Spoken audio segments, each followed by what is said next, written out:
Mesdames, Messieurs, bonjour et merci de nous choisir pour un nouveau forum. C'est bouclé. Le scrutin présidentiel de 2020 au Togo est rentré désormais dans l'histoire. Analyse de l'élection, le déroulement du vote, la participation, les premiers constats des observateurs électoraux dans ce forum avec 3 invités. Je vous les présente tout de suite. Sogoyou Kegewe. Bonjour, Monsieur Kegewe. Bonjour Gilles. Vous êtes cadre du Parti Union pour la République. Je suis cadre du Parti Union pour la République, je suis journaliste et ancien ambassadeur. Merci d'être avec nous. Sur notre plateau également, Julien Oussou. Monsieur Oussou, bonjour. Bonjour, c'est Rabi. Monsieur Oussou est le coordonnateur des réseaux nationaux, WANEP. WANEP régional, WANEP, c'est le réseau ouest-africain pour l'édification de la paix. Effectivement. Et vous avez... Le siège est à Accra au Ghana, avec une présence dans les 15 pays de la CEDEAO. Et vous avez observé donc ce scrutin présidentiel au Togo avec près de 150 observateurs. Nous aurons l'occasion de vous demander ce que vous avez pu voir sur le terrain. Notre 3e invité, Justin Abalo Badjaliwa, bonjour. Bonjour. Vous êtes le coordonnateur programme régional du CACIT, le collectif des associations de lutte contre l'impunité au Togo. Exactement. Merci d'être au plateau. Alors, ma première question, c'est vrai, ces dernières années, les élections se sont déroulées sans incident, mais quand on parle d'élections présidentielles au Togo, c'est généralement des périodes de tension. Le 22 avril est passé. Est-ce que vous poussez un ouf de soulagement ou désormais vous êtes habitué à la normalité, Monsieur Sogoyou Kegewe? Disons que c'est plutôt le 22 février, si je ne me trompe. Le 22 février, exactement. Voilà, vous avez dit 22 avril. Ouais. Et naturellement, nous sommes habitués à des élections sans violence depuis l'avènement de Faure au pouvoir. Les élections de 2010 et de 2015 à aujourd'hui, je parle des élections présidentielles et législatives. Nous sommes habitués à des élections sans violence. Est-ce que ce n'est pas trop tôt pour dire qu'on est habitué? Parce que quand on parle d'habitude, dans la vie des hommes, il faut aller au-delà de 30 ans. Ouais, d'accord, attendez 30 ans. Moi, je crois que dans 30 ans, je ne serai pas sur ce plateau. Vous avez le temps de voir venir. Mais ce à quoi je suis habitué, avant 30 ans, je le dis. Monsieur Badjaliwa, êtes-vous satisfait du déroulement général du scrutin? D'abord, il faut dire que de façon globale, on peut dire, a priori, sans... En attendant de rentrer dans les détails, que le scrutin s'est bien déroulé d'une manière ou d'une autre. Mais bon, est-il que pour toute organisation des élections, il y a quand même des couacs par-ci, par-là, qu'il y a lieu quand même de relever. On va parler de ces couacs. Juste le temps de demander à M. Oussou aussi son appréciation générale de ce scrutin. Je pense que l'appréciation n'est pas différente de ce que les uns et les autres ont observé. Le terrain était le même, je veux dire le territoire national, et nous avons, comme vous l'avez dit, déployé une présence de 150 observateurs sur une base spécifique qui est un peu particulière à notre démarche.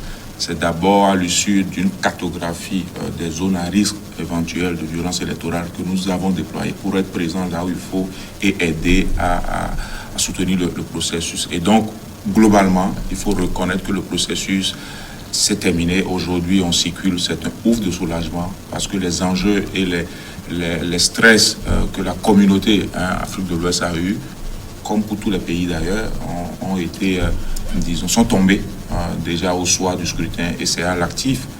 Et nous sommes fiers de ce que le peuple togolais a pu réaliser. D'abord, l'organisation matérielle du scrutin, on a vu quand même un déploiement du matériel électoral et du personnel à temps. Il n'y a pas eu de grand retard signalé dans l'organisation. Le vote s'est déroulé avec la démultiplication des bureaux de vote. Il y en a eu à peu près 9300 bureaux de vote, ce qui a permis d'éviter les fortes affluences. Donc, du côté de l'organisation matérielle, est-ce qu'on peut dire que le défi est relevé? Aucune œuvre humaine n'est parfaite. Mais jusqu'à l'heure où nous sommes ici et que nous parlons, la CENI a fait un parcours 100% parfait. Les retards, comme vous l'avez dit, il n'y en a pas eu. Les affluences dans les bureaux de vote ont été fluidifiées par l'augmentation. Là où il le faut, on ne le fait pas au hasard ou bien par complaisance. Vous avez été membre de la CENI. Voilà, vous faites bien de le préciser. La présidentielle de 2015. Voilà, non. c'est plutôt pour les législatives de 2018. Et nous sommes naturellement au courant du fait que dans certaines zones, il y a des bureaux qui sont surchargés, des bureaux de vote. Donc, la CENI actuelle a procédé à créer là où le besoin se fait sentir pour fluidifier vraiment le flux des électeurs. Donc, jusqu'alors, nous parlons, sauf à être contredit après par des faits, parce que nous travaillons avec des faits. Sauf à être contredit par des faits, jusqu'à l'heure où nous parlons, la CENI a fait un parcours 100% bon. Il y a eu une innovation technologique aussi, le fait de consulter la liste électorale par téléphonie mobile aussi, pour savoir le bureau de vote dans lequel on vote. Vraiment, bravo à la CENI pour cette innovation, elle est extraordinaire. Au départ, on a cru que c'était une plaisanterie, mais ça marchait parfaitement. Et c'est à cela aussi que la technologie peut servir. Mais par endroit, bon, j'espère qu'on aura l'occasion de revenir là-dessus quand on évoquera l'observation électorale.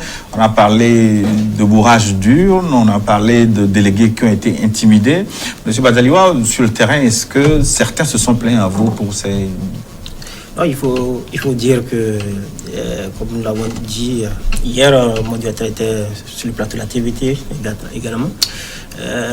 De façon globale aussi, les membres de la CENI avaient relevé un certain nombre de choses, comme on le dit, qu'une œuvre n'est parfaite.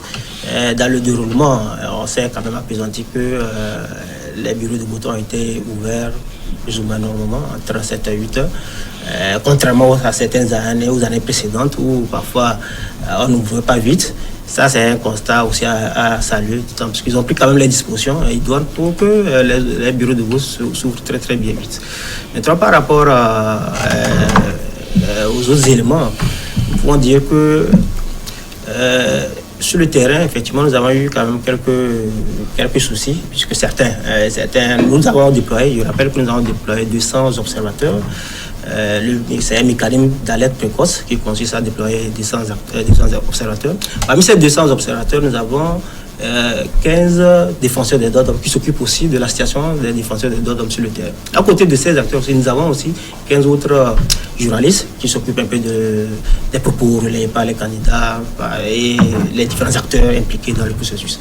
Maintenant, par rapport à certaines préoccupations, comme vous le dites, nous avons été abordés, nos collègues qui étaient sur le terrain ont été alertés par endroit de ces agissements et nous avons essayé quand même de toucher à qui du droit les acteurs de la CENI pour essayer quand même de régler ces genres de préoccupations aussi.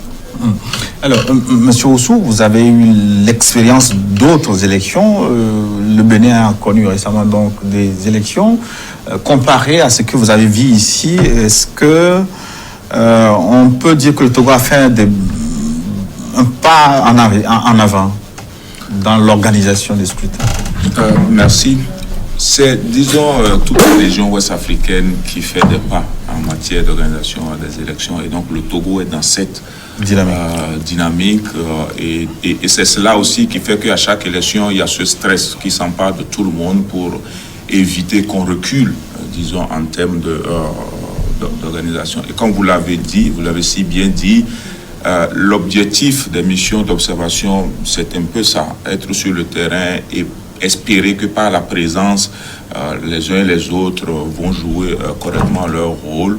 Et je suis disons, je m'inscris en ligne de ce qui est dit pour dire que la CENI vraiment a eu le mécanisme de proactivité qu'il faut pour répondre sur un certain nombre, disons, de défis et de situations qui se sont posées sur le terrain. Sinon, on aurait pu avoir quelques difficultés, et ça, il faut le reconnaître. Et il faut aussi reconnaître que le citoyen togolais, le Togolais était aussi présent, et beaucoup plus dans une approche, disons, de dialogue pour trouver des solutions aux défis isolés qui se posaient à lui.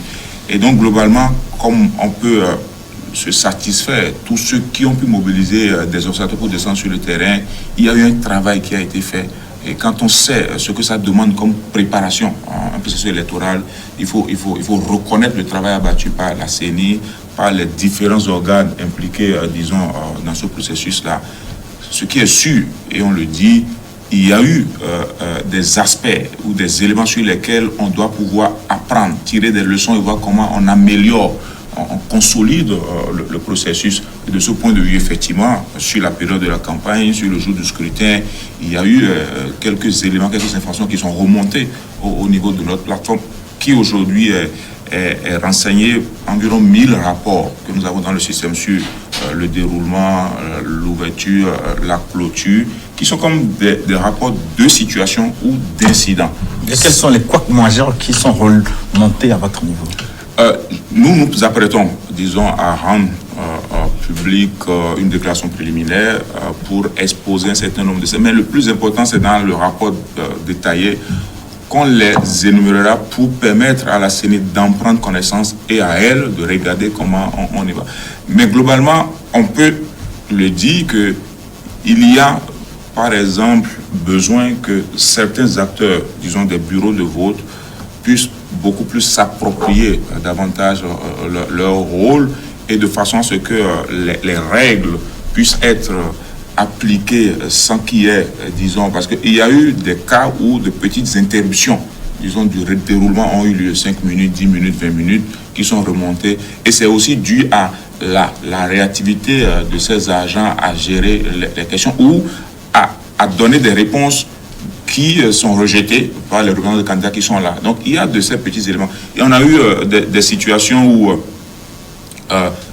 rigoureusement, on a été obligé d'appeler, parce que notre dispositif, je ne l'ai pas expliqué, nous avons les moniteurs sur le terrain, nous avons la base de données qui reçoit toutes les données, nous avons des analyses, donc statisticiens, qui nous permettent, au secteur de sécurité, on a même des représentants d'institutions, de ministères qui ont travaillé avec nous pour pouvoir analyser. Nous avons une cellule de décision qui prend contact avec les autorités. Donc, beaucoup de préfets ont été appelés hier par nous, beaucoup de CELI, la CENI et le ministère, juste pour partager les informations que nous avons, pour espérer que des réponses soient apportées. De ce point de vue, nous pensons qu'il y a quelques aspects sur lesquels nous allons y revenir dans le rapport détaillé pour permettre à la CENI de voir comment regarder, disons, ces aspects pour améliorer le processus. Certains ont signalé des trafics d'influence dans les bureaux de vote, des présidents de CELI qui auraient exercé des pressions sur certains représentants de candidats. J'ai écouté également que des bulletins prévotés ont circulé. Avez-vous ces informations? Est-ce que vous croyez en ces informations, surtout en tant qu'ancien membre de la CENI? Non, ce n'est même pas une question d'ancien membre de la CENI, c'est avant tout une question de journaliste. En tant que journaliste, je m'en tiens aux faits. Les faits dont vous parlez, je n'en ai jamais entendu parler, je n'en ai jamais vu. À ceux qui le disent, de les prouver. C'est tout. Parce que trafic d'influence, un président de la CENI, il va trafiquer l'influence sur combien d'électeurs? Soyez sérieux. Ce discours de 1991, c'est fini. Il faut que les gens se mettent dans la dynamique d'un Togo nouveau où tout le monde se bat pour que les choses s'améliorent. Quand je dis tout le monde, le parti au pouvoir, les partis d'opposition, la société civile, tout le monde se bat à fond pour que vraiment les choses aillent de mieux en mieux. Il n'appartient pas au seul parti au pouvoir de rendre parfaite une élection parce qu'il faut être à 2, à 3 et cette fois-ci à 6, à 7 pour faire une élection. Donc chacun doit contribuer. Si les gens, au lieu de mobiliser leurs militants pour aller voter, les mobilisent à faire du calembour, influence ceci, ils n'ont qu'à citer les noms des présidents de CELI, on les connaît. Tel président de CELI a fait pression sur monsieur ou madame tel pour qu'il vote pour qui? Mais le type est seul dans l'isoloir. Si un président de CELI a accompagné un électeur dans l'isoloir, qu'on donne son nom. La justice s'en occupera. La FOSEP s'en occupera. Donc arrêtons ça. En 1991, il y a de cela au moins 30 ans. Faisons mieux, avançons. On va évoquer, si vous voulez, maintenant la mobilisation qu'il y a eu, la mobilisation des électeurs lors de ce scrutin, en attendant les chiffres précis de la Commission électorale nationale indépendante sur le taux de participation. Monsieur Badjaliwa, vous, compte tenu de ce que vous avez vu sur le terrain, est-ce qu'on peut estimer aujourd'hui que la mobilisation a été moyenne ou forte? A priori, ce serait un peu quand même prématuré d'évoquer ces chiffres, d'autant plus que notre mission consiste, ne se focalise pas vraiment sur le taux de participation. Je pense que cela relève du domaine de la CENI, qui a les chiffres, qui aura les données par rapport à ça. Mais du coup, ce qui a lieu de relever, c'est que, vu sur la base des informations de nos volontaires de la paix, de nos observateurs et de nos acteurs sur le terrain, très tôt dans la matinée, les Togolais se sont quand même réveillés, sont mobilisés très tôt dans la matinée, mais au cours de la journée, c'est naturel.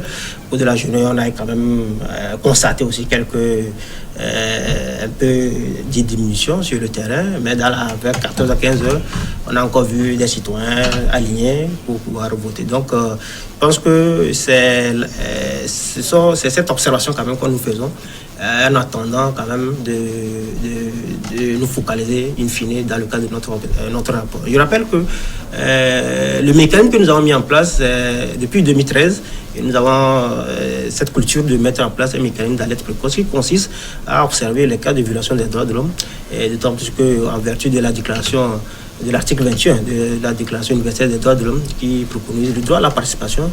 C'est l'élection qui donne le pouvoir à l'autorité publique, et c'est important quand même de veiller à ce que les droits et les libertés publiques fondamentales, notamment les droits civils et politiques, soient respectés dans le cadre de l'élection.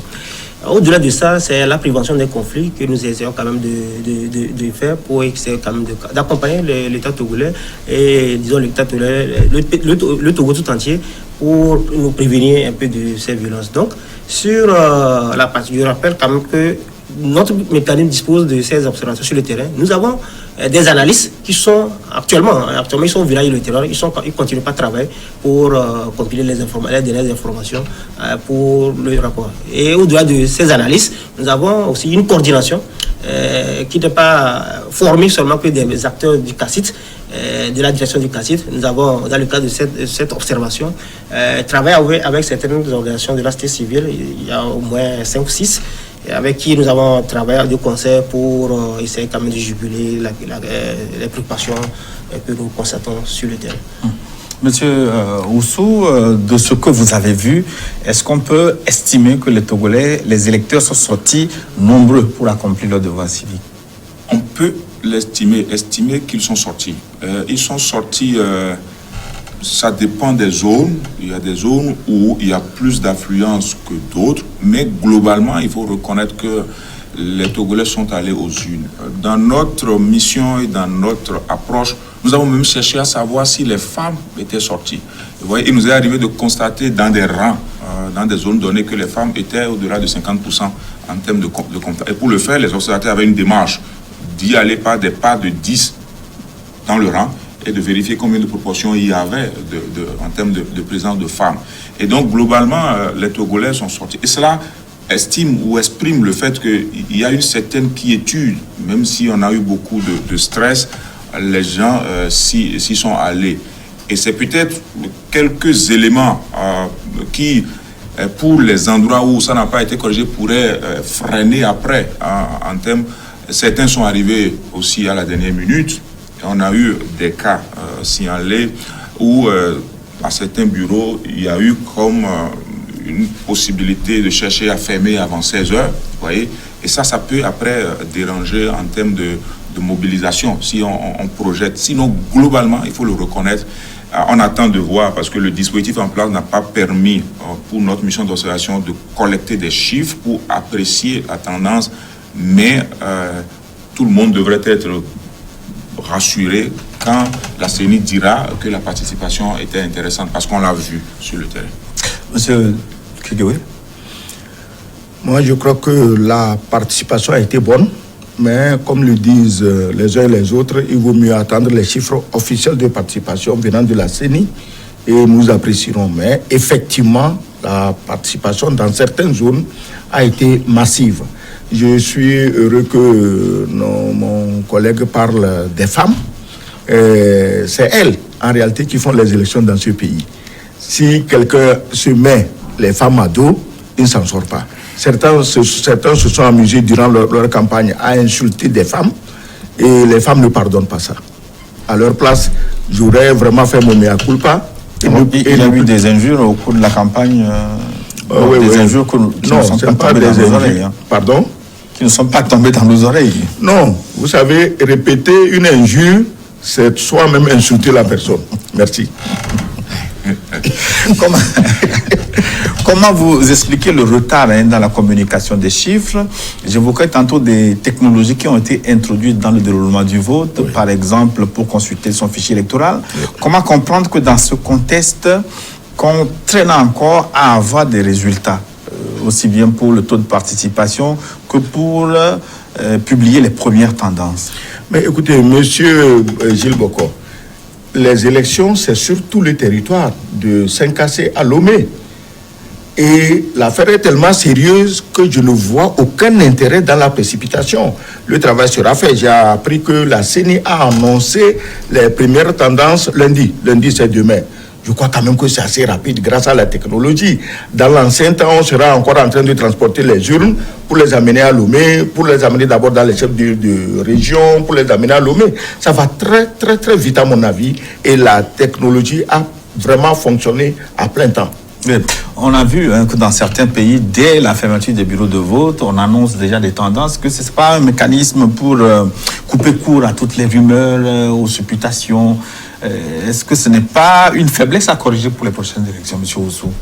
Alors, ce que je peux dire, en regardant autour de nous, on peut dire et reconnaître que élection le samedi, résultat le lundi, ce n'est pas un record en termes de...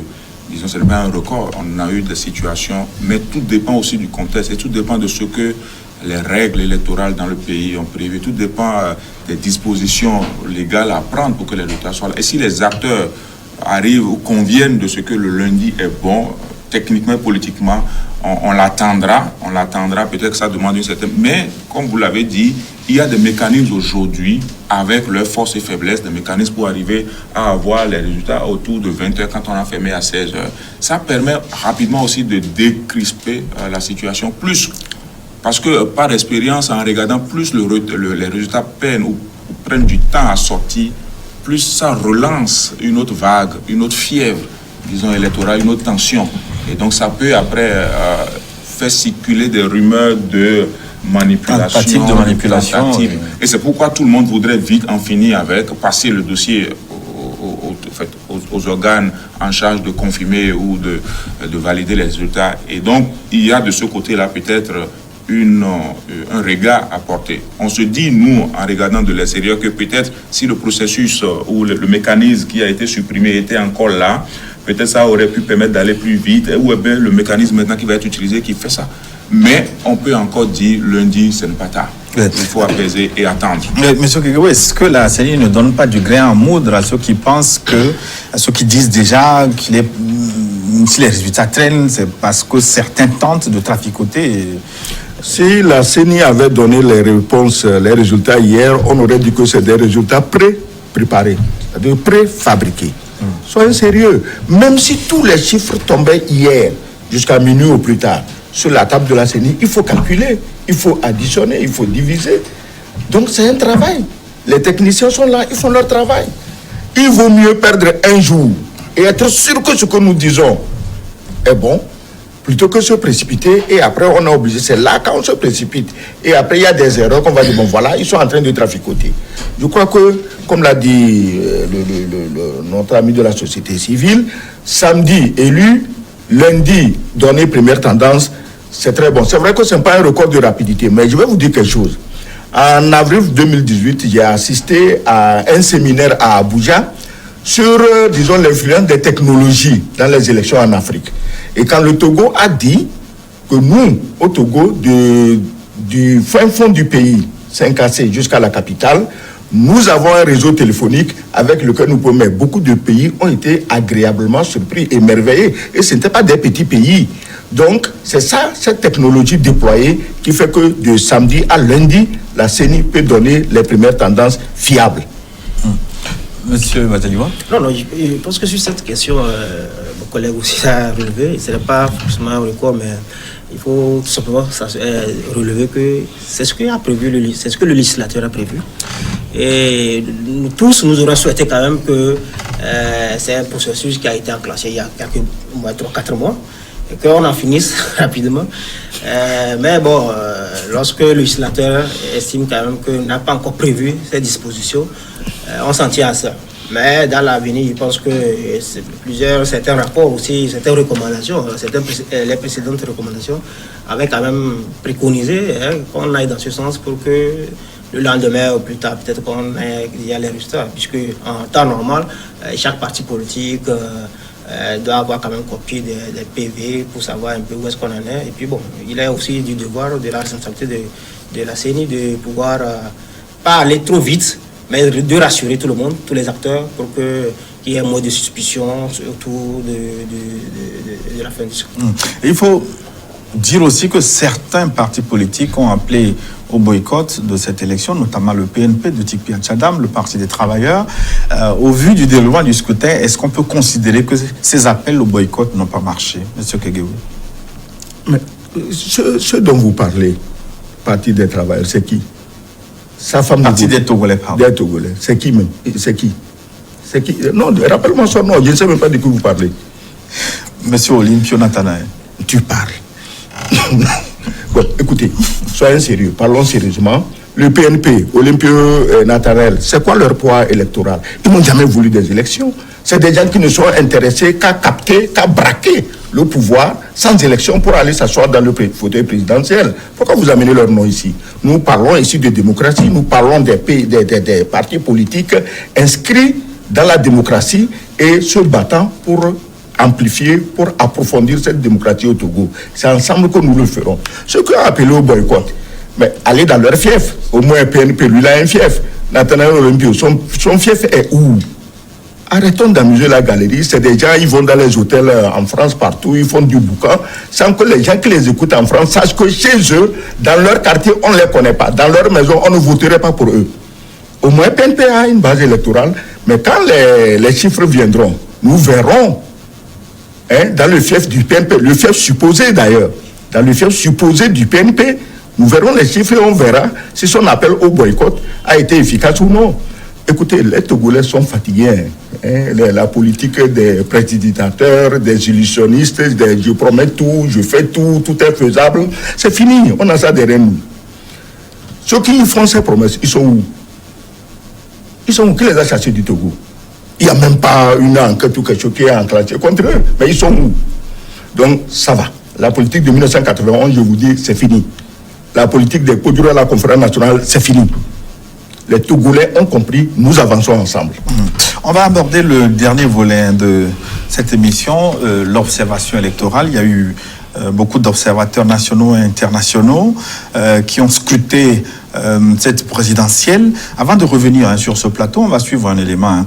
Un de nos reporters, Sylvie de Boisfleury, a rencontré les observateurs de WANEP, de même que ceux de IPAE. Elle nous revient avec certains éléments qui vont éclairer notre débat. A tout de suite donc pour le débat. Le scrutin présidentiel s'est déroulé dans le calme et sans incident majeur. Après le temps du dépouillement, le temps de l'attente arrive. Il ne devrait pas excéder les 48 heures. Sur l'ensemble du territoire, des observateurs de l'Union africaine, de l'Union européenne, des observateurs internationaux, mais aussi nationaux, se sont déployés. Pour IPA, le déroulement des élections est satisfaisant. On remarque que dans les bureaux, par exemple ici, vous avez dans certains bureaux 3 délégués, vous en avez tout au plus 4, très rarement, et vous avez même 2, vous voyez. Et on constate aussi que les délégués qui sont dans les bureaux de vote après le dépouillement qui semble transparent, puisqu'il n'y a pas de contestation majeure, il n'y a pas des observations majeures de la part des délégués que nous avons entendus. Maintenant, dans les rapports, on ne sait pas ce qui va se passer, mais du point de vue de remarques des délégués eux-mêmes là, ils semblent exprimer que le dépouillement est passé de la manière la plus régulière.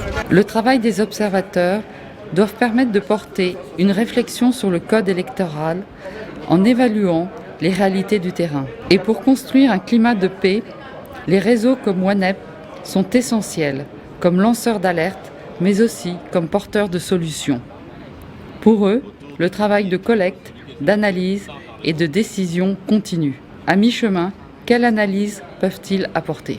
WANEP Togo a déployé 150 observateurs de la violence électorale qui ont sillonné environ 640 bureaux de vote.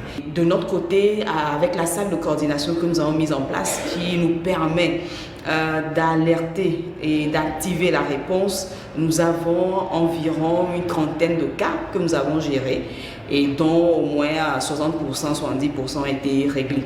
Et nous allons continuer en tout cas notre travail aussi de suivi pour que d'ici là, le Togo puisse quand même continuer son processus de développement et de démocratie dans la paix et dans la non-violence. Nous sommes avant tout citoyens de ce pays et dans notre rôle d'engagement, je dirais citoyen, il est clair que nous avons une contribution à jouer.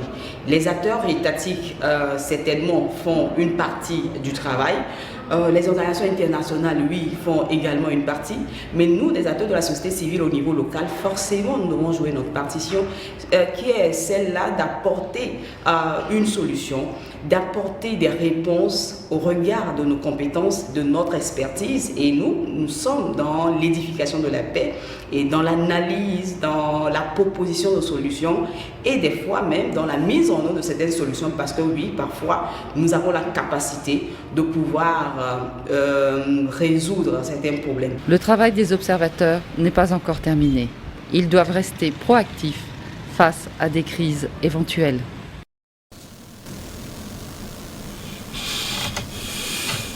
Retour au plateau, question donc à nos observateurs qui sont autour de cette table. Monsieur Bateliwa, à la clôture des bureaux de vote samedi autour de 16h, il y a une perturbation, l'accès à Internet et notamment aux réseaux sociaux. Est-ce que cela a perturbé votre travail? Oui, d'une manière ou d'une autre, avoir accès à Internet, vous savez, aujourd'hui c'est un moyen de communication formidable qui nous permet quand même d'avoir des informations en temps réel et avec le dispositif, je pense que nous travaillons aussi avec ça. Et quelque part, ça nous a perturbé un tout petit peu, ce qui n'est pas intéressant. Je pense que l'État met en place l'Internet pour servir ses citoyens. Et lorsque, dans ces périodes, on est confronté à cette situation, c'est un peu dommage, puisque ça ralentit le travail, que nous sommes censés faire et que parfois nous interpellons. C'est l'occasion aussi quand même d'interpeller. Nous ne savons pas pourquoi, est-ce que c'est sur la base des pannes, ou bien c'est fait délibérément, on nous saura vraiment le dire. Mais le constat, c'est que tout le monde a eu effet, chacun a subi un petit peu le fait de ces perturbations. Monsieur Kekewe, je voudrais profiter de votre expérience à la commission électorale.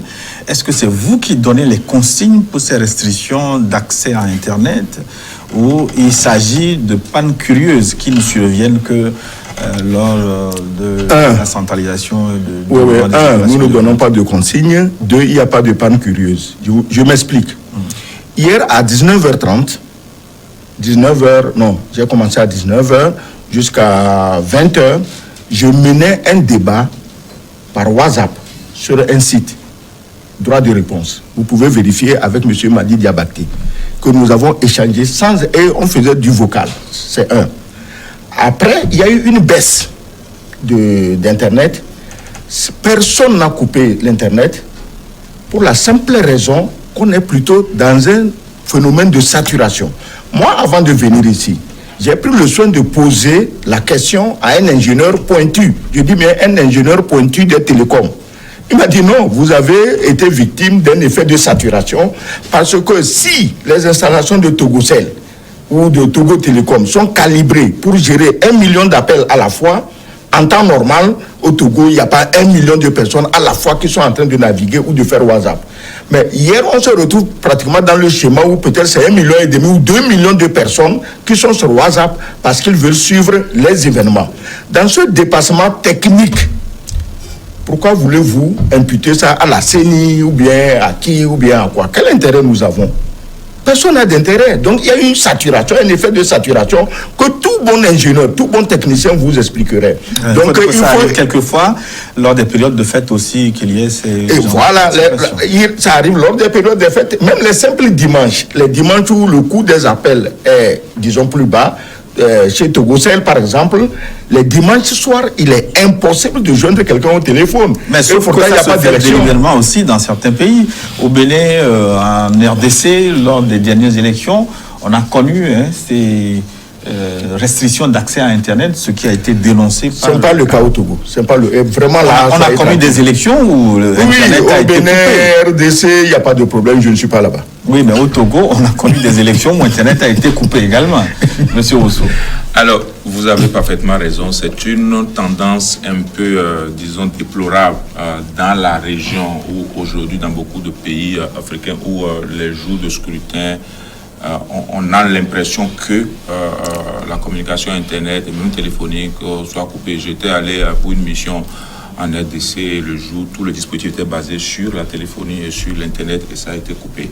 Et je suis heureux d'entendre cette version, disons, là, sur ce qui s'est passé. Et je pense que c'est plausible que cela soit ainsi. Mais ça révèle déjà pour nous, ou à l'endroit de l'opérateur de téléphonie, de savoir qu'il y a, disons, une capacité à accroître. Parce que s'il y a des pays dans lesquels, malgré ces jours, on arrive à avoir une certaine fluidité, il n'y a pas de raison que le Togo ne puisse pas aussi travailler, disons, à renforcer ses équipements pour avoir une fluidité. Ne serait-ce que ces jours, sachant que ça va arriver et qu'on pourrait l'avoir, on aurait pu prendre quelques dispositions pour ne pas donner l'impression aux autres qui n'ont pas pu jouir du service, l'impression de penser qu'on l'a fait sciemment pour empêcher ça. C'est de petites choses qui, combinées, peuvent agir sur la confiance qu'on pourrait apporter ou non à un processus. Mais il leur faudra aussi communiquer sur ça. Et cette explication, elle est plausible. Et si elle vient d'elle-même, donc en tant que, disons, structure en charge de l'Internet, on pourrait bien satisfaire les uns les autres et en prenant peut-être l'engagement que d'ici là, ils verront comment améliorer le service pour qu'on ne soit pas tout le temps en train de déplorer cela. Si peut-être ce n'est pas des mesures de sécurité qu'on coupe, parce que cela aussi c'est possible, qu'on coupe pour circonscrire une zone qui est en train de connaître, tout ça c'est compréhensible. Mais il y a besoin de communication, il y a besoin de prévisibilité ou de dispositions à prendre pour que ces jours-là, nous soyons informés, parce que l'ouverture autour du processus assure aussi la quiétude et le peu de violence. Oui, vous parlez de ces petites choses qui pourraient jeter des suspicions sur le scrutin. Et je voudrais ajouter une petite chose encore. L'encerclement des domiciles de Mensang Boyome Kodjo et du prélat Monseigneur Podro. Et là-dessus, le ministre de la Sécurité a sorti un communiqué disant qu'ils ont eu des renseignements recoupés et concordants qui faisaient état de ce que des individus non identifiés s'apprêteraient à agresser physiquement M. Agboyome Kodjo, un des candidats à l'élection présidentielle à son domicile, et dans le seul but d'imputer un tel forfait au gouvernement. Aussitôt alerté de ces allégations d'agression, le ministre de la Sécurité et de la Protection civile a pris certaines mesures préventives en faisant déployer autour du domicile de l'intéressé un dispositif conséquent d'éléments de force de sécurité pour empêcher ces individus mal intentionnés de commettre leur forfait. C'est l'explication du ministre de la Sécurité, M. Kegewe Sogoyou. Ben, écoutez, hier, dans le débat que je menais sur le site Droit de réponse, la question m'avait été posée et avant même que je n'ai lu la réponse du ministre de la Sécurité, j'ai dit, ben écoutez, Agboyome n'est pas n'importe qui, Podro n'est pas n'importe qui. Et souvenez-vous que pendant la campagne, c'est eux qui se sont pris à dire « Ah, il semble qu'on veut nous assassiner ». Je ne sais même pas pourquoi on les assassinerait. Ils doivent avoir des motifs, eux, pour se faire assassiner. Maintenant, il est tout à fait évident, je dis bien, avant que je n'ai lu le communiqué du ministre de la Sécurité, il est tout à fait normal que l'État prenne des dispositions pour éviter qu'eux-mêmes payent des loubards qui viennent leur jeter des cailloux pour dire « Ah, on vous avait dit ça ». Moi, j'ai dit ceci hier.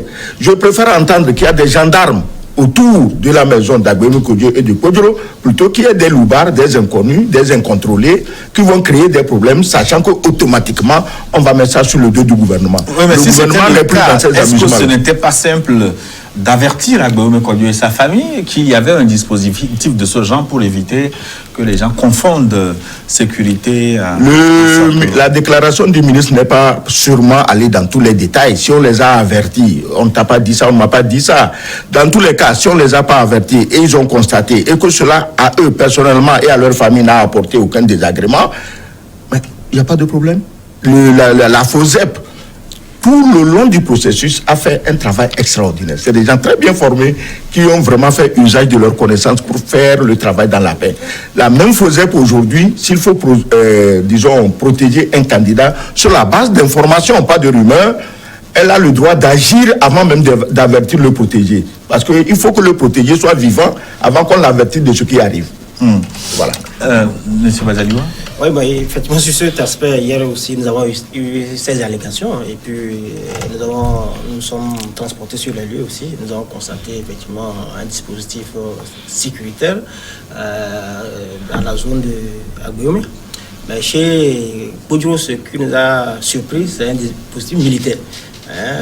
Avec lourdement armé. On a été un peu surpris. Mais le soir, lorsque nous avons écouté le communiqué officiel du gouvernement, on s'est dit, il se peut que quelque chose arrive. Maintenant, quelle analyse, quelle appréhension, quelle perception les uns et les autres auront de cette attitude ou bien de ces agissements, nul ne saurait, mais on s'en tient un tout petit peu au communiqué officiel pour dire que la sécurité,